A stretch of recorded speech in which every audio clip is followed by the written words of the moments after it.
Ralph here from allmeatreviews.blogspot.com. I was just going to mention, well, why don't I just do this here?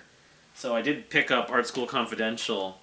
The book, I'm going to do a Daniel Clowes video, hopefully on his other stuff. I meant to and never got around to it, but what this really is just it's the the screenplay written by Daniel Clowes, but it does actually have the actual parts of Art School Confidential that was actually published, which is just it was like an 8-page thing in that eight ball comics or whatever that they blew up into the movie.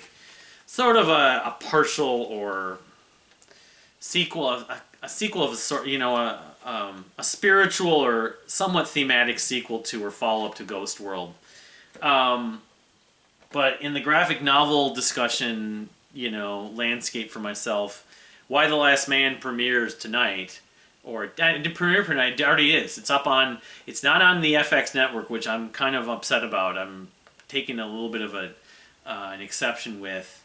Unfortunately, it's just on streaming on FX or FX on Hulu. So you go to Hulu and it's on there. It's part of FX's catalog on Hulu, which I do have access to. So I should be watching it's going to be like one episode a week, I guess, every Monday maybe. I don't know.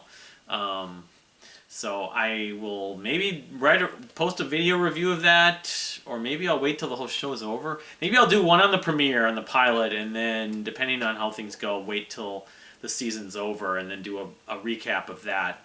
But I am also watching, I did start watching, well, my wife and I have been watching the second season of Never Have I Ever, which John McEnroe narrates it. Call it a teen drama, very politically and socially charged with a lot of minorities. It's great for a lot of reasons. It's still just a well-written, funny, entertaining show as a whole. But I also started watching Cobra Kai, which came out a few years ago, before even Dead to Me. It's on, I think it was on YouTube Red or something, but then it got picked up by Netflix. I'm not sure how it happened. It's on Netflix. But there's 3 seasons, and then the 4th season comes in December. But I'm like 8 episodes into the first season. I watched The Karate Kid and Karate Kid Part 2, which had, of course, the Peter Cetera song, Glory Love, which we played in band. But I like the Karate Kid movies. Watching it now makes me want to watch those movies. And they're on Netflix, too, which I might do. But the only thing is, one reason why I watched it was Psych. My love of Psych, which I'll eventually talk about soon.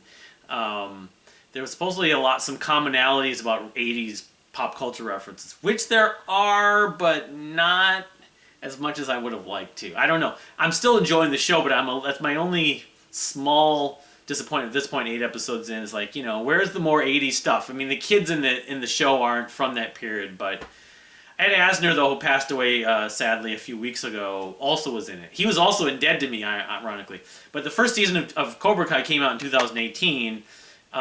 So they've done 3 seasons. They did one last year during the first COVID time frame, and then they did a season in 2019. But yeah, Ralph Macchio and William Zabka. Elizabeth Shue does show up some. I'm not getting too many details because, like, when I finish watching Cobra Kai and then maybe anticipating the new season, I'll do a specific video on it. But overall, though, I'm enjoying it. I mean, it got me kind of thinking, this is working.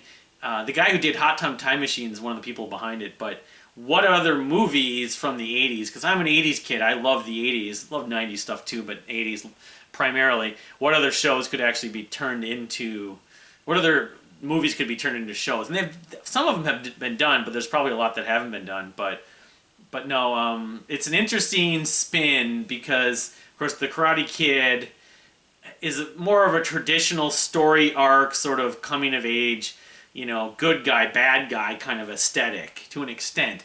Cobra Kai, though, is definitely more gray, and, you kind of root for multiple factions. And, I'm almost to the point where I'm wondering if at some point in the story you're going to have both sides, Ralph Macchio and William Zabka's characters, rather than being adversaries, actually working together. But I don't know. Where's the conflict? Where's the story? Where's the plot then if they do, other than what they've set up with their children and stuff? But yeah, it's It's a good show. I can understand. I probably slept on it. I probably should have watched it right away when I first heard about it, but I didn't actually even hear about it probably till 2019 sometime though. But of course, Ralph Macchio, Zabka had been on Goldberg's. And I think Macchio may have made a guest appearance. They did a Karate Kid tribute on Goldberg's. But Macchio, I most recently saw in, Psych. He was in. He might have been in Goldberg's too, but he was in at least 2 episodes of Psych. One was like an homage to, of all things, Police Academy, which Goldberg's creator, Adam F. Goldberg, is actually made or making a documentary on Police Academy. But he wasn't in Police Academy, but he was a good casting for the Psych homage.